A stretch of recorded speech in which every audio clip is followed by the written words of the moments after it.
আসসালামু আলাইকুম এভরিওয়ান, সবাইকে স্বাগতম জানাচ্ছি নতুন আরও একটি রেসিপি দেখার জন্য। আজকে আমি আপনাদের সাথে শেয়ার করব পাঙ্গাস মাছ দিয়ে আলু, সিম এবং পুঁই ফলের ঝোল রেসিপি।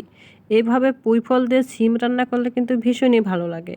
যারা পুঁই ফল খেতে ভালোবাসেন তারা অবশ্যই এই রেসিপিটি একবার বাসায় ট্রাই করে দেখবেন। ভীষণই ভালো একটা রেসিপি। শীতের দিনে গরম গরম ভাত দিয়ে কিন্তু এরকম করে পুঁই ফল দিয়ে সিমের ঝোল কিন্তু ভীষণই ভালো লাগে খেতে। সো ভিউয়ার্স, চলুন মজার এই রেসিপিটি দেখে নেওয়া যাক। রেসিপিটি করার জন্য আমি এখানে নিয়েছি পুঁই ফল, আলু এবং সিম, তার সাথে নিয়েছি পালং শাক এবং নিয়েছি পাঙ্গাস মাছ। আজকে আমি পাঙ্গাস মাছ দিয়ে এই তরকারিটা রান্না করব। তারপরে আমি একটা প্যানে তেল দিয়ে দেব এবং তেলটা যখন গরম হয়ে আসবে তখন দিয়ে দেব পাঙ্গাস মাছ। এই পাঙ্গাস মাছগুলোকে আগে আমি ভেজে নেব। পাঙ্গাস মাছটা কিন্তু ভেজে রান্না করলেই ভালো, এই জন্য আমি পাঙ্গাস মাছটা খুব ভালো করে ভেজে নিব।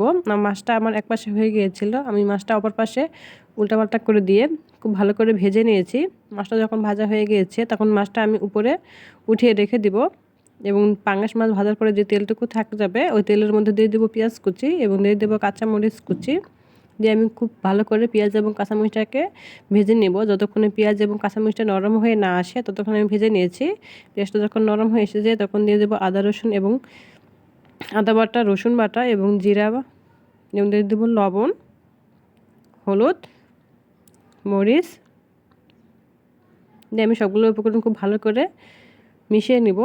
মশলাটা খুব ভালো করে মিশিয়ে নিতে হবে এবং মশলাটা যাতে পুড়ে না লেগে যায় এই জন্য সামান্য পরিমাণ পানি দিয়েছি।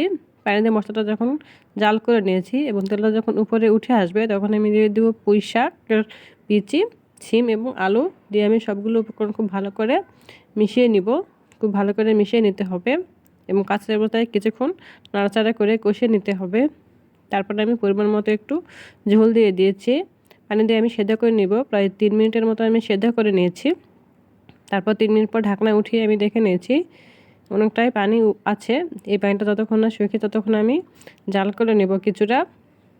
পানিটা যখন কমে আসবে তখন আমি একটু নাড়াচাড়া করে দিয়েছি এবং তার সাথে দিয়ে দিব পালং শাক। পালং শাক দিলে কিন্তু এই তরকারিটা কিন্তু আরও ভালো লাগে খেতে। পালং শাক দিয়ে আমি পানি দিয়ে দিব এবং নাড়াচাড়া করে দেব কিছুটা। নাড়াচাড়া করে দিয়ে আমি ঢাকনা দিয়ে ঢেকে প্রায় 5 থেকে 7 মিনিটের জন্য রান্না করে নিব। আমি ঢাকনা দিয়ে 5-7 মিনিটের মতো রান্না করে নিয়েছি। অনেকটাই পানি আসবে পালং শাক থেকে। এই পানিটা যতক্ষণ না কমে আসে ততক্ষণ আমি জাল করে নিয়েছি এবং পাঙ্গাস মাছ আগে থেকে যে ভেজে নিয়েছিলাম সেই পাঙ্গাস মাছটা আমি দিয়ে দিব। পাঙ্গাস মাছগুলো দিয়ে মাছগুলোকে একটু ঝোলের মধ্যে ডুবিয়ে দিব যাতে মাছের ফ্লেভারটা খুব ভালো করে ঝোলটার মধ্যে যায়। তারপর আমি আবারও ঢাকনা দিয়ে প্রায় 3 মিনিটের মতো জাল করে নিয়েছি। 3 মিনিট পর ঢাকনা তুলে দেখে নিয়েছি যে তরকারিটা হয়েছে কিনা। তরকারিটা অনেকটাই হয়েছে।